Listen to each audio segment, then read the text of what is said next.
Hello, my name is Richard Cleaver, and I've got a few questions. If you're having issues with plugging in anything, a charger, a vacuum, anything like that, into your outlet in the wall, and you need to replace, you just need to find a replacement, or if you're accidentally bumped into your outlet and it's broken now, well, I'm here to tell you that it's a very cheap and affordable thing to do. And if you just follow these steps, we can actually get you onto the road for having a brand new receptacle for less than $2. And that's including the faceplate and the receptacle itself. All you would need are the tools to go along with it, most of which you should have in your own toolbox at home. Some of the tools you're going to need are going to be a flathead screwdriver. This one has some electrical tape on it because, well, you need to insulate it every once in a while when you have to work on a live system. Then you have a Phillips head screwdriver. This is going to be used on multiple types of screws that you have to work with. So this one is really important. Then you're going to need a quick tester. This you can easily just go up to the outlet and put it in to your hot portion of the socket. The hot portion being right here. And that's how you can tell if you got power or not. This one goes up to 1000 volts. And I had it on the 70 volt setting. Then you're going to need some wire strippers. Now these you just have to go to hardware stores like Home Depot, Lowe's. I would rather go to Home Depot, and I've got the Klein Tools version of it because it's a little more effective for what I need in my daily work. And then to finish that all off, got some electrical tape. Now this is optional, you will not have to use it, but you're more than welcome to. Whenever it comes down to the receptacle, this is what it's going to look like outside the wall. You're going to have 4 screws, 5 screws, 2 brass, 2 silver, and 1 green. These all have important functions to them, and we're going to cover them throughout the course of the video. And these 2 screws right here are going to be used to keep everything inside the wall whenever we're ready to screw it back in. And your faceplate. Now, the faceplate automatically comes with 1 flathead screw so that you can continue and, well, lock the faceplate in place later on. I've got a few optional tools that you can use. I'm going to be using to showcase, but you do not need these. As long as you have these 4, then you're set and ready to go. Now, in the next portion, we're actually going to go ahead and cover everything from tools to safety precautions, and then installing. And most of the safety goes with the install. So, let's get to it. Now, as I showed earlier, we want to make sure for our first portion that we're testing for power. If there is power going through, then we want to make sure that we turn it off. And the only way that we can turn it off is by using a circuit breaker. Now, the circuit breaker we're going to go over to here in just a second, but I would suggest not touching anything until that power is off. We may see some extra cables inside, and we're going to go over those cable colors here in a few moments as well. But first, let's go identify our breaker. Alright, so we are now at our breaker panel. And as you can see, we have multiple types of breakers all throughout. Some that say 40, some that say 15, some that say 60, and some that say 20 or 30. All of these have their own specific functions. As you can see, some of them are labeled here on the sides from each of their respective positions. So you have a clothes washer right here, kitchen, freezer, disposal. We don't have that one, so that one is off right now. Now, that being said, that is not the only way that you can tell. Each of them has been labeled with a number. And so, we are going to look on our directory right here to find out which number is going straight to that outlet. And from what I can see, yep, right over here, family room, receptacles, number 19. So we're going to go to 19, 17, 19, and we're going to shut it off. Now, it may shut off any other power inside of that room. And when we get over there, I had a fan that was running. I am most likely not going to have that fan. And we're going to continue back over, and we will start working on our receptacle. Alright, remember how I said we may be without a fan? Well, there it is. So, what we're going to do is we're going to here, and we're going to cover how to take care of all of this and replace it and make it look brand new. Alright, so now that we're set up and ready, got all my tools, they're all sitting right here next to me. Everything should be off if I use this again. Don't hear a beep, except for that one, that's just static charge coming off of it.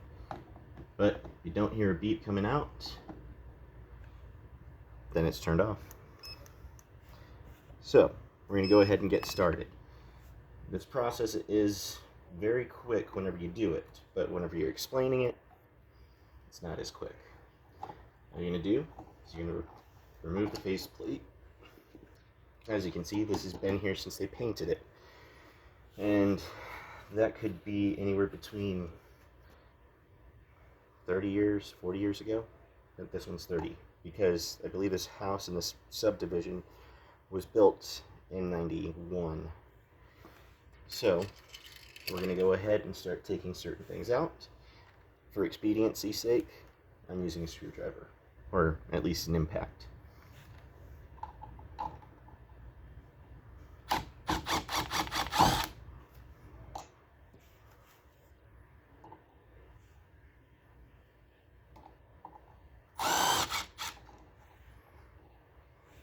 Alright, now that I've got those taken out, slowly remove everything.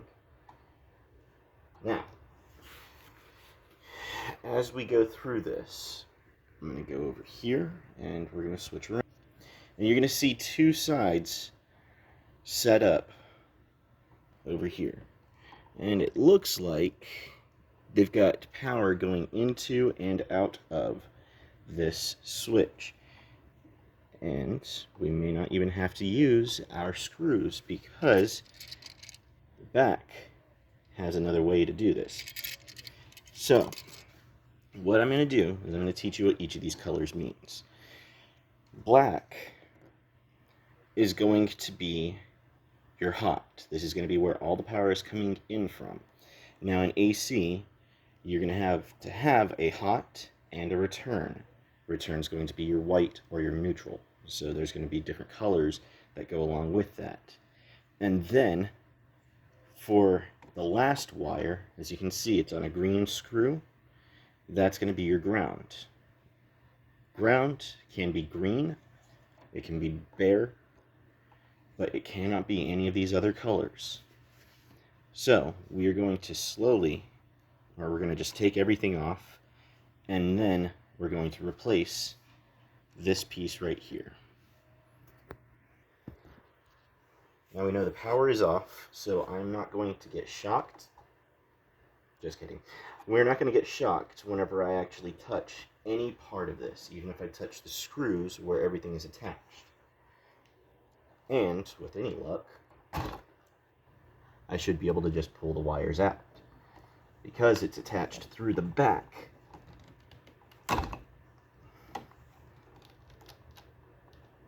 The only one I will not be able to do this with will be the ground. Now, there are multiple ways of going about this, and the reason why I said you will be needing this is because what if these break? Well, if they break, we've got enough room for me to go in and replace each of these, or at least cut off the heads, which I'm probably going to do some of that. I'm going to try and trim it down a little bit and make it easier on us. But with these screws, that is where we're going to have a fun time. So here is what we are going to do. I'm going to go ahead and remove this.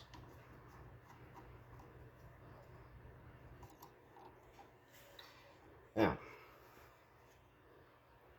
this is gone. This one is done. It's now out of the way, and I do not have to touch it anymore. This one, I will have to. So I'm going to prep all my screws. I'm going to make sure that they're out and ready.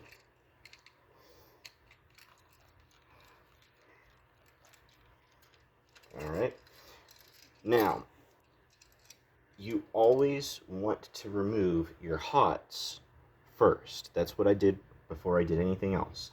I removed all the hots, got them out of the way. Let's see. So I believe this one is going to be my hot side. This one is going to be my switch side. So anything else from over here, yep, that controls the hallway too. Anything from this side is going to go up this wall and into the hallway lights. So I'm going to take this and start putting them on.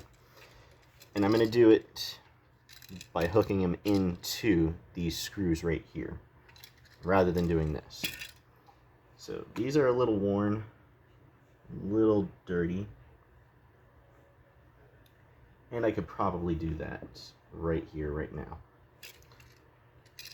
Now, the importance of these. These screws are color-coded as well. You have your brass side, you have your silver side, and you have your green. Brass is for black, silver is for white, and your green is your ground.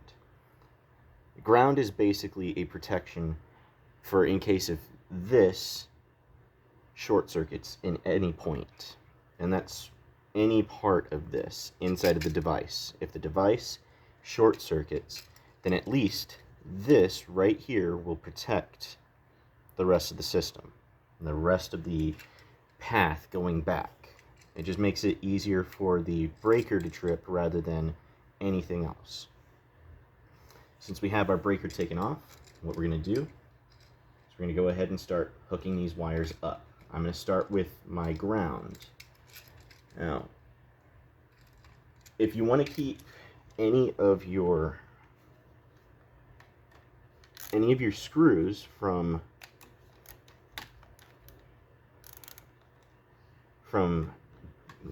getting loose or not gripping the wire, it's going to be a simple process. All you would have to do is turn it and make it follow the way that the screw screws down.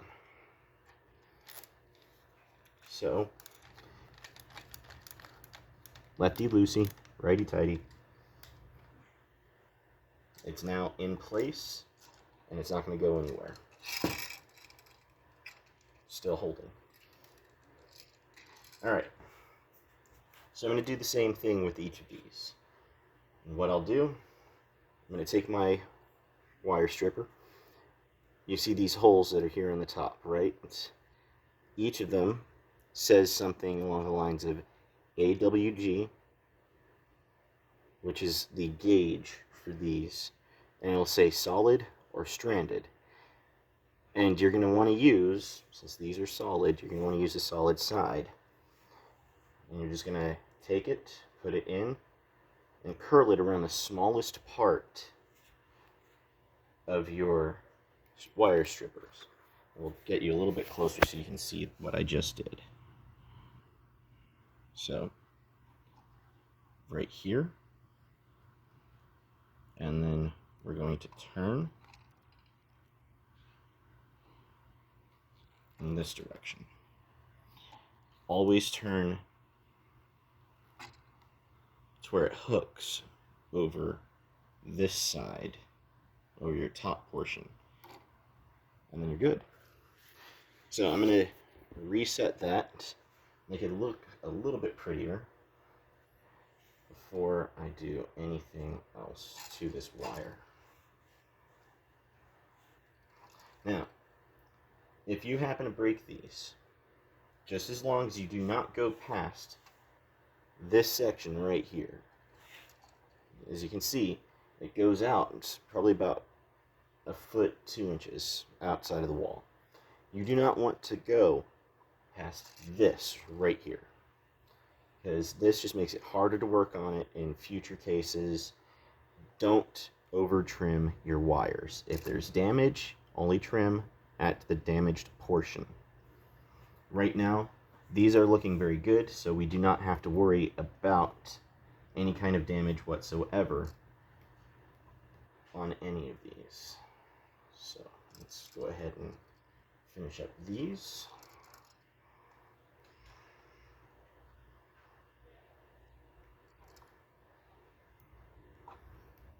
And there. Alright, now I've got all my hooks in place. All I have to do is place them against these screws into the track behind the screw. I'm going to do the incoming side on top and the outgoing side on the bottom. Now, it doesn't really matter about right now, and there are some extra steps that we as electricians will use to play around, because we can actually separate what each of these receptacles do. We can actually make this a single receptacle and then a light switch controlled receptacle. I'm not going to do that with this one. You're going to see a few different things on this, and I'll go over that in a minute if I have to. But right now, I don't. Everything's looking good. So all I have to do is just follow the way the screw is going to go.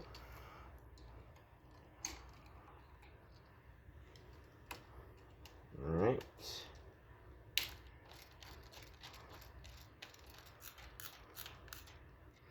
And we are now locked down. Alright. We're in. What I'm going to do before we go anywhere else, no one is going to come over here and touch this. I'm going to be safe. I'm the only one working in this space. What I'm going to do is I'm going to go turn on the power, and we're going to check to see that everything is going through this receptacle. Alright, so as you can see, it's still hanging out of the wall. I just pulled my little tester back out, and all I'm going to do is this. Everything's coming through. What I'm going to do to keep myself from getting shocked is I'm going to turn it back off, and then whenever I turn it back on, I'm going to wrap it with electrical tape. Alright, so the reason why I'm going to go ahead and cover this with electrical tape is so that if someone has to come over here and work on this again, one, they won't get shocked. Two, if this is a metal plate, which it feels like it's plastic, we would maybe experience a short circuit if we turned it back on. This will prevent that. So I'm going to go underneath the top screw and go right over the screws where the power and neutral, as well as even our ground here, connect.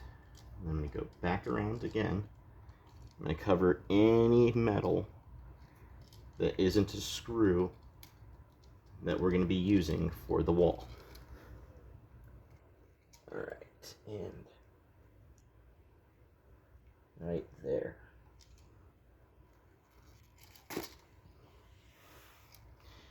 done. So, from here, we're going to go ahead and put this back into the wall. Be very careful with your wires, but if you feel that they're actually pretty stiff, you can loosen them up a little bit. Play with them until everything goes right back in to your wall. And then, expediency again. I'm not screwing this in all at once. In fact, we're just going to do this to start it. So this way I can guide my screw back into the hole on the top. And then into the bottom. As you can see, it's kind of crooked right here. So, the more you play around with it, it'll be fine. Your wires are going to be in place even if those screws are screwed down. You're not going to have any issues with your wires coming out because of how tight those screws actually go.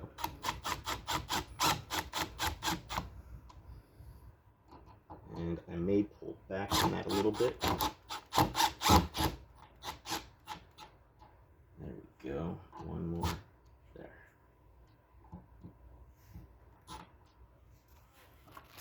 And now we're going to get this faceplate out. And I haven't turned anything back on. We're just putting everything together again. Now I'm only taking about 20 minutes to discuss this stuff with you. I'm taking a little bit more time than that doing it. This is more of a 5-minute process. Make sure that I'm lined up, and then I'm not going to look crooked whenever I put my faceplate back on.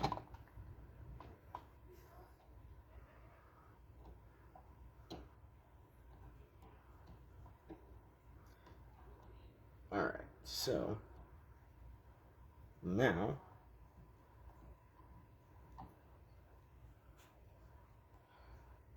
it's a little low, so I will unscrew this.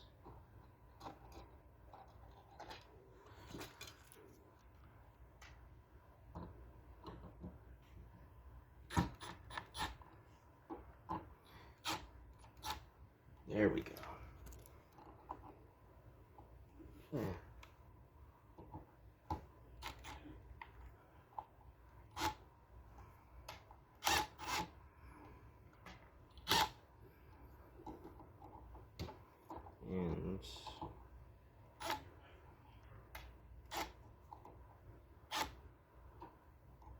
all right, let's try this one more time.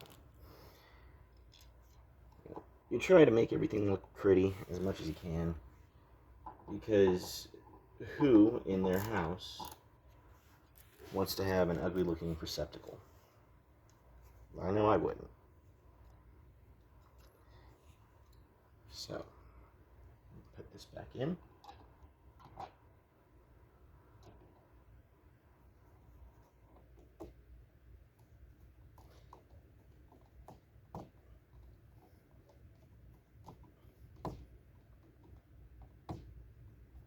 And we are now set. Now, I have a special tool for this. I'm going to turn this back on, and then we're going to cover everything after. Alright, so turn the power on. My fan is back on again. And this little tester right here has these zeros, has an open, hot, and it even has a correct or fault, a red and a green light. If it's green, it's good. Turn it on, put it in. Alright, so I'm getting a green. It says everything is correct, and I'm getting 124 volts. Pull it back out. Now it's reversed here, but you get the picture. We have 124 volts going through this most of the time you're going to see a 120 volt system. It's anywhere between 120 to 125. Don't freak out. It's not anything really important. But I can tell you now, this was loose, or at least this one was. Now I've got a tight fit. It's working. And these two parts together, I got them at Walmart. Total price for both of them was $1.28. No lie. You don't need this. You don't need these typically, but you want to have these. And you don't need this. What you do need are just a Phillips head screwdriver and this. And as long as you know that, hey, whenever I plug something into this, it's not going to go and turn itself on, you can use any device, including your phone charger. That's it. All of this for the price of these two parts. And they come separately. Now, the reason why I'm covering this is because we're all going through some financially hard times. And in order for us to continue forward, rather than having somebody come over and you spend close to $150 for somebody to change one of these, you could do it for the price of less than $5. And, well, who knows? If you're the handyman, you want to be able to do something like this. This only takes 5 minutes to do, to learn, and to figure out. Then great. If you don't have the money to spend, this is worth it.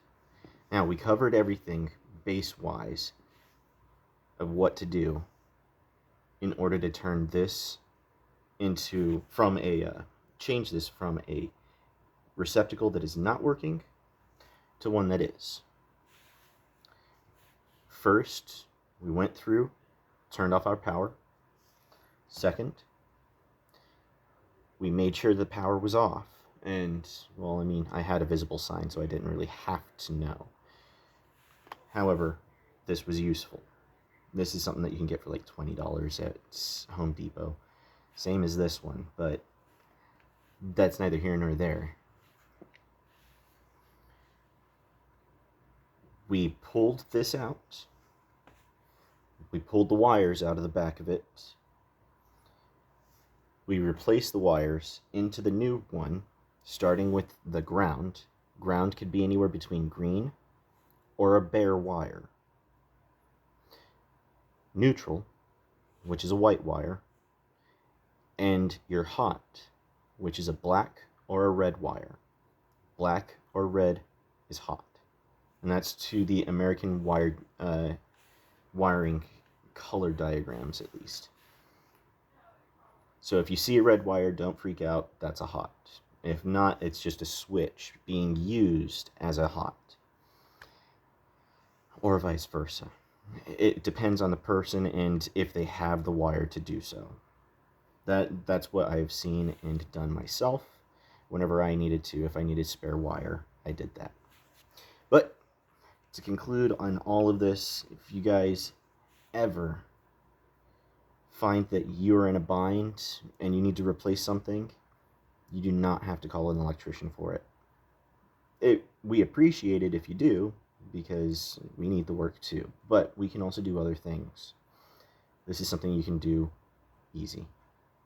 I hope you enjoyed this little walkthrough. My name is Richard Cleaver, and I'll talk to you later.